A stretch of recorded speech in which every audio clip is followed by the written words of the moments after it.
Exam के समय में कौन सा टॉपिक छूट रहा है, कौन सा टॉपिक बचा हुआ है, तो छूटा हुआ टॉपिक और जो कंफ्यूजन में आप भूल जाते हो वो टॉपिक को मैं रिवीजन करवा रहा हूं।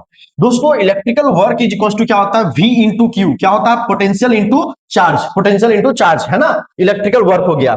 यानी तो पोटेंशियल इंटू चार्ज हो, याद रखिएगा, बस ये अगर याद रहेगा तो बाकी सारा याद हो जाएगा। अब Q इज इक्वल टू होता है आई टी, तो electrical work is equal to potential यानी V into I into T भी हो जाता है। क्या हो जाता है, वी आई टी भी हो जाएगा। क्या हो जाएगा, वी आई टी भी हो जाएगा। क्या हो जाएगा, वी आई टी। क्यों, क्यू के प्लेस पे आई टी पुट किया गया, क्यू के प्लेस पे क्या पुट किया गया है, आई टी पुट किया गया। फिर W is equal to V into V R. V R कहां से हुआ, क्योंकि आई इज इक्वल टू जो होता है हमारा, ठीक है ना, आई के जगह पे देखो हम लोग फॉर्मूला जानते हैं, v इज इक्वल टू क्या होता है प्यारे प्यारे बच्चों, आई इंटू आर, है ना। तो आई इज इक्वल टू कितना हो जाएगा, v अपॉन आर हो जाएगा। क्या हो जाएगा प्यारे बच्चों, I is equal to v upon R. तो आई इज इक्वल टू कितना हो गया, v अपॉन आर। सिर्फ आई के प्लेस पे ये रिप्लेस कर दिया गया, और जब इसको सॉल्व किया गया तो v into V square divided by R into T last में था, वो टी ही हो गया।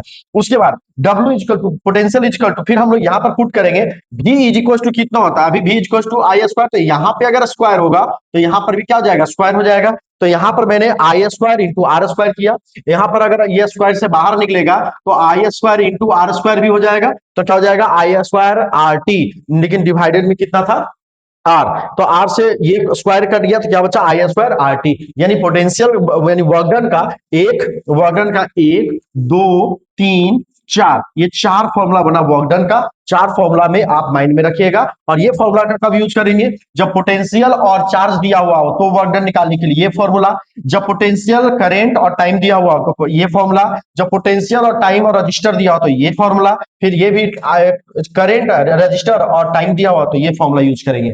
यानी किसी भी प्रकार किसी भी कंडीशन में अगर इलेक्ट्रिकल वर्क निकालना हो तो इलेक्ट्रिकल वर्क निकालने के लिए हम लोग इन फॉर्मूलों का यूज करेंगे। इलेक्ट्रिकल पावर, जस्ट इसका थोड़ा सा डिफरेंस है। पावर देखो, इलेक्ट्रिकल वर्क का फॉर्मूला निकाले तो पावर को अगर टाइम से डिवाइड कर देंगे तो क्या हो जाता है, इलेक्ट्रिकल पावर, वो क्या कहलाता है, पावर। तो electrical power is equal to जितना भी वर्क का फॉर्मूला बना था, जैसे इलेक्ट्रिकल वर्क का फॉर्मूला क्या बना था, आई स्क्वायर आर टी।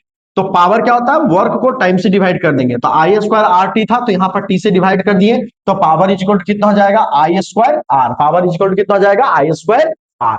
उसके बाद power is equal to W upon T, तो डब्ल्यू का फॉर्मूला वी आई टी भी होता है, जो पीछे प्रूव किए थे, टी से डिवाइड कर दिए, क्या हो गया, सिर्फ और सिर्फ वी आई।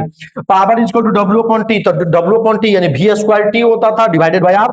तो इस होल को डिवाइड किया गया यहाँ पर से टी से, तो ये टी कहाँ चला जाएगा, इस पे जाकर मल्टीप्लाई हुआ ये, और ये कट गया, क्या हो गया, वी स्क्वायर अपॉन आर। दोस्तों, ये एग्जाम से पहले एक बार रिवीजन करके जरूर चल जाइएगा, और अगर आपको समझ में आया तो अपने दोस्तों को भी जल्दी से शेयर कर दीजिएगा, ज्यादा से ज्यादा लोगों तक पहुंचा दीजिएगा। ये वीडियो एग्जाम से पहले बहुत ज्यादा इंपॉर्टेंट है, ठीक है।